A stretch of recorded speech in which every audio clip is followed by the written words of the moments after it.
Order up a big bowl of Cosmic Americana Talk Stew. It's our special of the day on the Talk of the Commonwealth at RadioWorcester.com.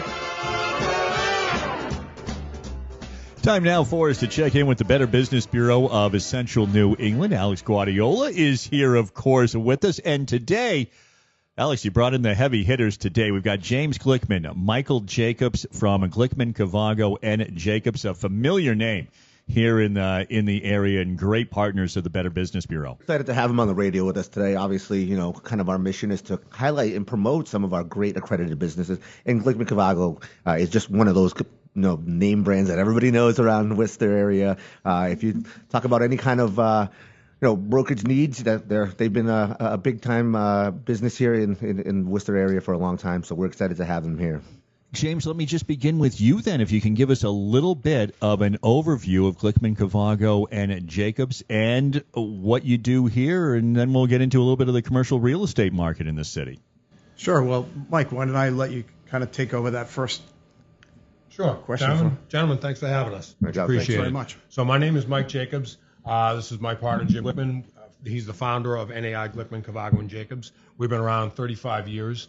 We are a full-service commercial real estate firm, which means we have our brokerage is our flagship business, but we also offer property management and general construction. Well, Jim, let me go then after what Michael just had to say. What got you started 35 years ago? Well, it's actually been a little bit longer than I worked for a couple of other companies prior to starting the business. For whatever reason, I was always interested in commercial real estate from a young age, and something about the variety of meeting people and the variety of how things that are involved in the business was always kind of fascinating to me. I'm very interested in just what we are seeing in Worcester right now, and with your long history, what you've been seeing Worcester and the region. We had the Renaissance, then we had COVID. And now, I'm seeing places like right where we're sitting in Sherwood's Diner, where we've got the Revington, where we've got the Cove.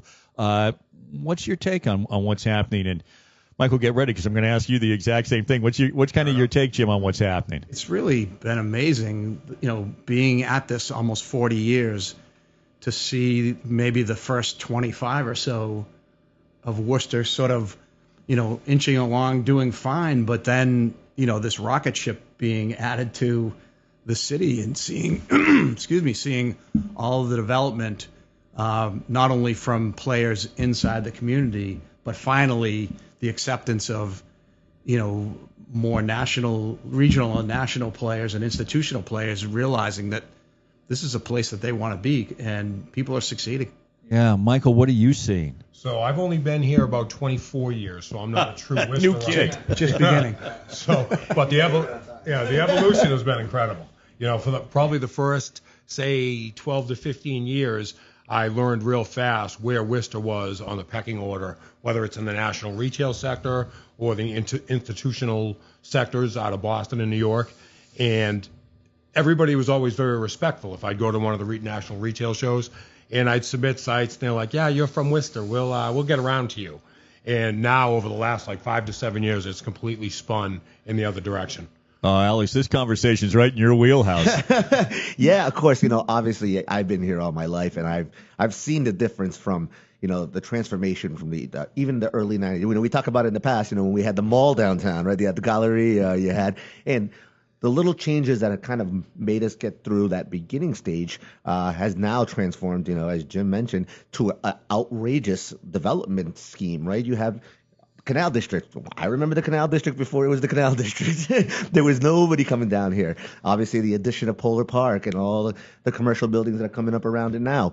I think, as Mike kind of mentioned, we are now on the map, right? I think people see Worcester as not just the baby brother of Boston, but in its own right, the second largest city in New England, right? When you talk about some of the new kind of commercial space that's being utilized, right? Life science is going to become the next big, huge thing for Worcester, right? We're number 15 in life science clusters in the country, nestled in between Dallas and Atlanta. We're in the conversations going forward. Yeah, Mike, how do you think then that everything that we've just talked about, How has that affected Glickman Kovago and Jacobs over these last several years? Just it's allowed our business to expand in different roles.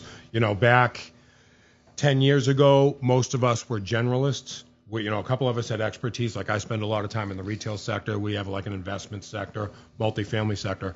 But as the evolution of the city has happened, as has the firm, we've got a lot of our brokers now going into just being specialists within their respective sectors, and that's helped greatly. And Jim, what do you think of the future then? It's ever changing, but at the same time, can you look in the crystal ball a little bit?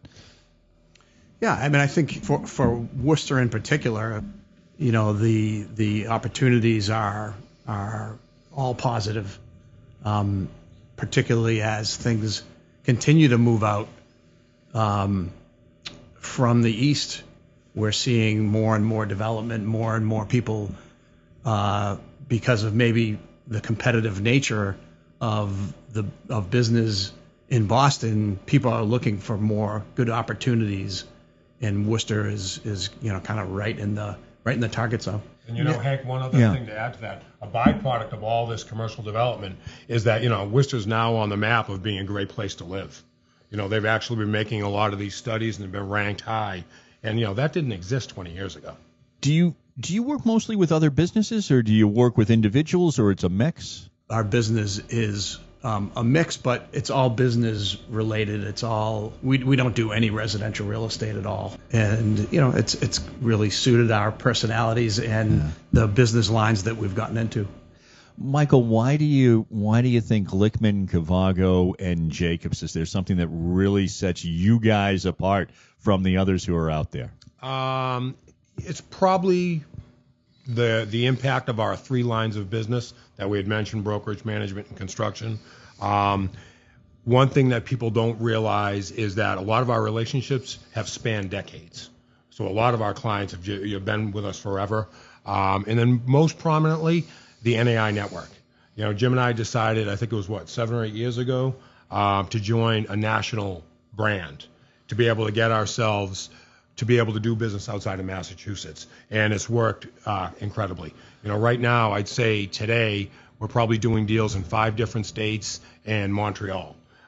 Each month, something else pops up where our brokers are able to reach out to any office in any state in the country and be able to do business across state lines. Wow. And Alex, the BBB connection, of course. This is what you do. Put people together. And absolutely, Hank. Yeah, obviously having a great organization like Glickman, Kovago, and Jacobs, it really just sets us apart. It helps us when we kind of talk about why it's important to be a Better Business Bureau member. This is the perfect example. These guys have really been here and helped along. You mentioned COVID. That was a tough time for not just Worcester, but across the country, right?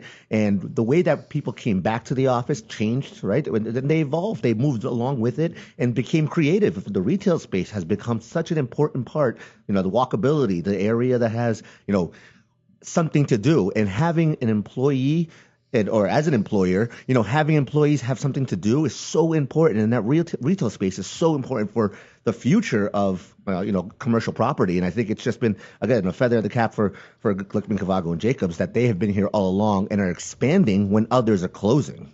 Yeah, and Jim, Mike, I don't know who wants to maybe jump in on this a little bit, but if you could talk about that connection with the Better Business Bureau and what it means to have not just be a member of the BBB, but to have that Better Business Bureau accreditation.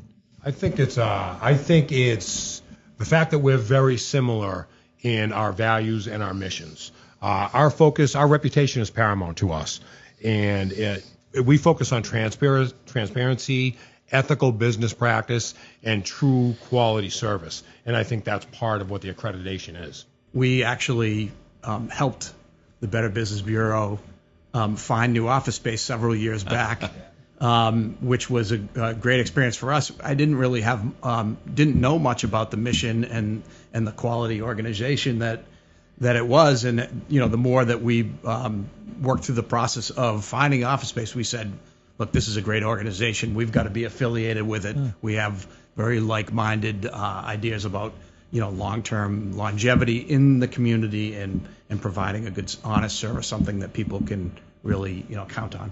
Yeah, Alex, I was going to ask, if they could talk about just to other businesses who are listening, what would be the reason for being BBB accredited? But I think Jim, I think that's it. That's it right the head, there. Right. And we have shared values, similar ideas, missions, transparency, especially when you're talking about commercial property. There is a lot that goes on with it, and having an organization like Glickman Kovago and Jacobs to have you kind of walk you through everything. There's a lot that goes with it, whether it's, funding for it or the actual management of the building. That's such a big part, and people don't understand how difficult that can be. I know as a person who's in the building that they helped us find, there are things that you need to be able to know ahead of time, to be able to reach out and say, hey, we're looking to add more space or, whatever it may be. And they're going to walk you through it and help you all along. And that's just why we're so excited to always have them as, part of our team. And again, they talk about how they're going into other states.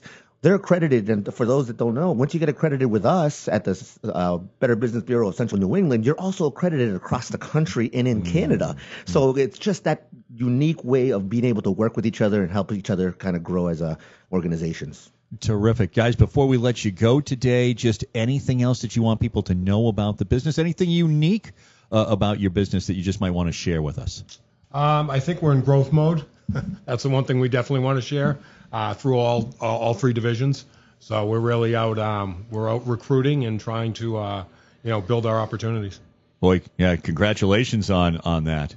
Yeah, additionally, I guess the thing that I would say sets us apart with the three business lines is I think we really are able to provide advice and kind of a very comprehensive view of a business owner's needs or an investor's needs with the expertise that we have with the brokerage and the property management business and the construction business. There's just so much that goes along with the decisions that go into buying a property or managing a property, and our clients tell us that sort of that 360-degree view that we provide is really valuable to them. People listening today, what's the best way for them to get in touch with NAI, Glickman Kovago, and Jacobs? Well, probably all the normal places. Go online. We're located here in Worcester. Our phone number is 508-753-9100, and we'd love to talk to anybody who needs information or has a specific need. And our website has all our contact information, our entire team, so everybody's readily available and easy access. Very good, and that's GlickmanKovago.com. I'm there right now. Correct. Terrific website, all kinds of great information. And Alex, I'll let you start to wrap things up. Yeah, well, obviously I want to thank both Jim and Mike for joining us. But obviously we want to highlight good companies, and this is just a perfect example. Again, if you need, if you somehow you can't find their website, they're on our webpage as well at bbb.org. Again, we're here to connect you with the right people, and this is actually the perfect example. That's actually a great point, and let's touch on that quickly before we go. The fact is that there is a BBB public profile for all of your accredited businesses. That's correct, and they have access to it, and all the reviews are right on there. Again, we work hard to make sure we have all the information, updated information. We want to make sure that folks are doing business with the right businesses. And the best way for people to get in touch with the Better Business Bureau of Central New England? Yeah, bbb.org, or we're right on 400 Grove Street, as we mentioned. Glickman helped us find it. But we're also, call us. We have bodies in the building, 508-755-3340. Happy to have any conversations that you want to have answered. For Alex Guardiola, James Glickman, Michael Jacobs, I'm Hank Stoltz. Thank you for joining us on the Better Business Bureau. They come by every week just to let us know about great businesses, or if there is a scam that we need to be concerned about, make sure that you check them out at their website, or check out some past episodes at radioworcester.com.